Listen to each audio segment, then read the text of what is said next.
Kayo po ba mga bossing ko ay isa sa mga nagnanais na matupad lahat ang mga pangarap sa buhay? Meron po ako i-share po sa inyo po mga bossing. Kung kayo po'y naniniwala ay mainam na subukan niyo po ito. Kailangan lamang po natin mga bossing ko ng asin. Ang asin ay isa sa mga subok na napakaswerte.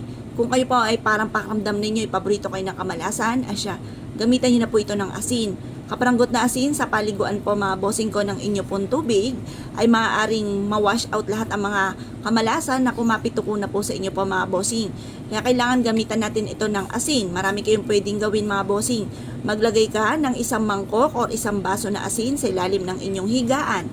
Or kaya po ay sa may main door po ninyo bago pumasok ng inyo pong tahanan or sa likod ng pintuan ng inyo pong main door or kaya po sa hapagkainan kung saan kayo ay nakain. Maging sa inyo pong negosyo, pwede po kayong maglagay mga bossing para mawala na mga kamalasan po ninyo sa inyo pong buhay. Mainam na ito pong ati pong dahon ng laurel ay gumamit din po tayo kasi only wishes po ito. Mag-wish ka sa kanya ng mga simpleng bagay pero grabe-grabe ang mga blessing na ipagkakaloob po sa inyo. Ang gagawin nyo lamang po mga bossing ko ay kumuha kayo ng dahon ng laurel at mag-wish ng mula sa inyo pong puso. The best din po kung meron kayong puno ng laurel sa harapan ng inyong tahanan or malapit sa inyong pong pintuan.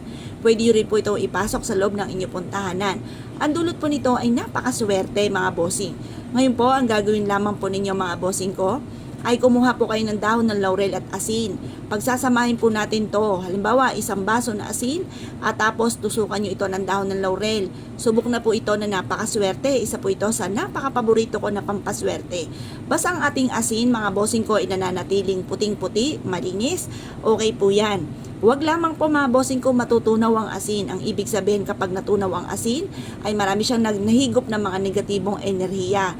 Kaya mas mainam mga bossing ko na mananatili po na puting-puti at buo-buo po ang ating asin.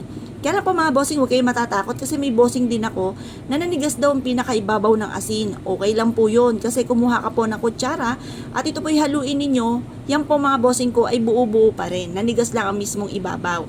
Ngayon po mga bossing, harap kayo sa may silangan ng 6:30 or kaya po alas 7. Matatapos ang paggawa ng pampaswerte hanggang alas 8 ng umaga kasi yan po ibibilad pa natin hanggang alas 8.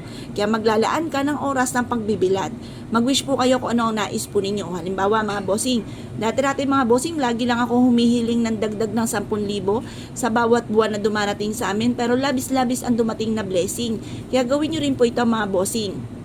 Basta mula sa inyo pong puso, kung anong binubukan ng bibig, yan tinatakbo ng inyong isipan at nagmumula sa puso mga bossing ko ang pagwi-wish. Ngayon po mga bossing, mag-wish na po kayo. I-wish po ninyo kung halimbawa walang bahay, magkaroon ng sariling bahay. Tapos kung gusto nyo po na magkaroon ng negosyo, kung mahilig kang magnegosyo, i-wish nyo rin po na magkaroon ako ng negosyo na dito na ako yayaman. Direct to the point ang pagwi-wish mga bossing. Dahil ito ay wala namang bayad kapag ikaw ay nag-wish ng labis-labis. Ganun din pa mga bossing ko, ikaw ay lagi na lamang pong may karamdaman, i-wish po ninyo na gumaling na kayo sa inyong karamdaman.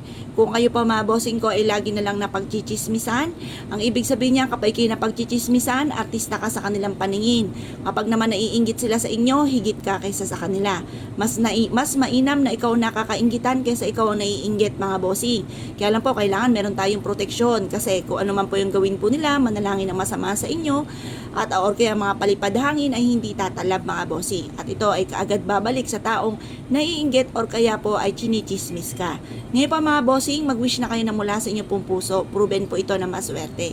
Kaya kung kayo pinaniniwala at nais nyo po itong gawin mga bossing, good luck po sa inyo po lahat.